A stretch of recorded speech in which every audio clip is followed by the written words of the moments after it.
Nous sommes à 40 minutes en voiture de la plage la plus proche, mais la région est une nouvelle région qui se développe et elle offre énormément, à savoir sur le plan culturel ou sur le plan touristique. Ceux qui veulent aller à la plage peuvent très bien aller passer la journée à la plage. Il y a des plages magnifiques de sable blanc. Il y a des endroits très sauvages, tout près d'ici. Et ceux qui veulent aller à l'intérieur du pays, il y a ce qu'on appelle la sierra, c'est-à-dire les montagnes à l'intérieur du pays qui sont absolument spectaculaires, avec des lacs naturels, avec une nature extraordinaire. Et c'est vraiment dépaysant. Et surtout, lorsqu'on pense qu'on est en Andalousie, on ne s'attend pas à voir autant de verdure et autant de, il y a des petits villages typiques andalous où le tourisme n'arrive pas, si ce n'est que quelques passages comme ça, avec de l'artisanat, on retrouve vraiment, on a l'impression d'être transporté pratiquement un siècle en arrière, et c'est assez spectaculaire. Et nous regroupons maintenant 12 terrains de golf de la province de Huelva, de Séville et de Cadiz, c'est-à-dire ça va pratiquement de la frontière du Portugal jusqu'à Sotogrande et San Roque. Donc c'est encore la province de Cadiz qui revient un peu vers la Costa del Sol. Et actuellement, nous regroupons exactement 13 terrains de golf, parmi les plus prestigieux. Et ce ne sont que des 18 trous.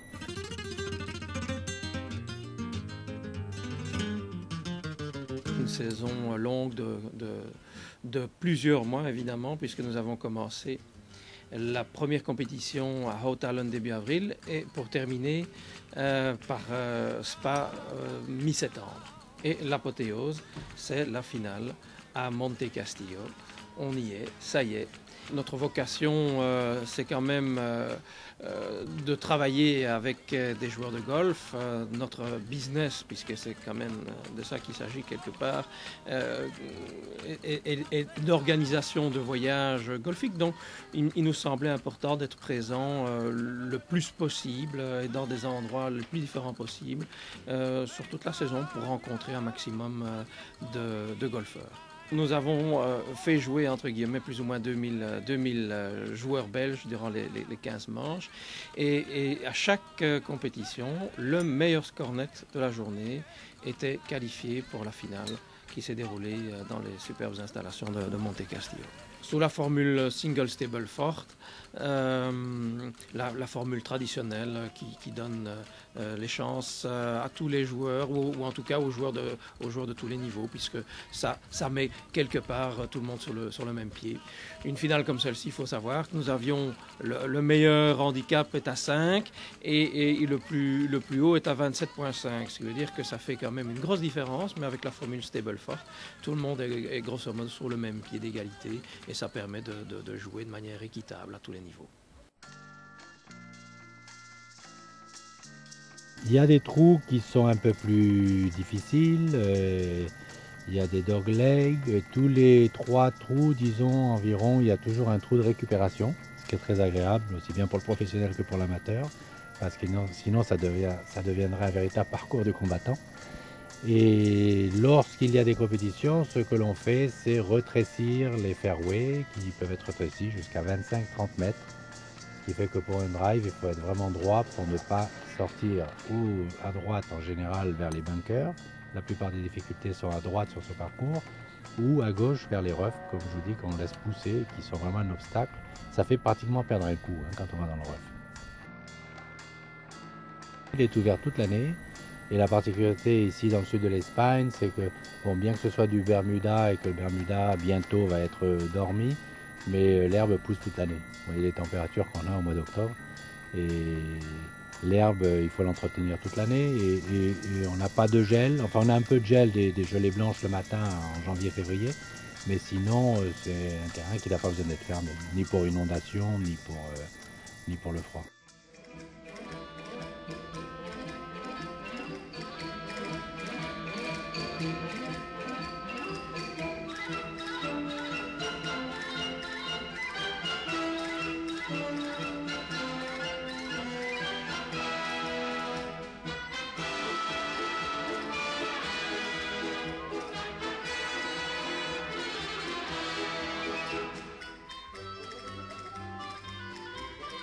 nous avons organisé la finale en 2 jours. En plus des 15 participants invités à cette finale, nous avions aussi une quinzaine d'accompagnants qui ont joué en même temps. Et finalement, on a organisé ça sous la forme d'une fête en famille, va-t-on dire ainsi, puisque nous avons passé quand même 3 jours ensemble.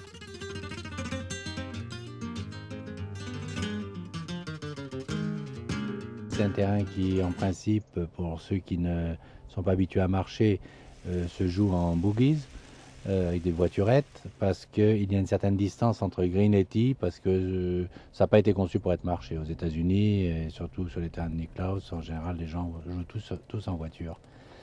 Il se rétrécit parce que, si vous voulez, pour créer des difficultés dans certains trous qui sont assez ouverts, on a rétréci les fairways. Comme vous voyez, on a créé des zones de semi-rough. Le terrain, comme caractéristique, a des trous totalement individuels, c'est-à-dire que chaque trou est différent. C'est une particularité de l'architecture de Jack Nicklaus. Et il a les possibilités de s'adapter à l'amateur, disons, je ne dis pas aux débutants, parce que c'est toujours un peu difficile pour un débutant, mais disons à l'amateur qui est entre 20 et 30, disons, et aussi la possibilité de s'adapter parfaitement à des compétitions de plus haut niveau.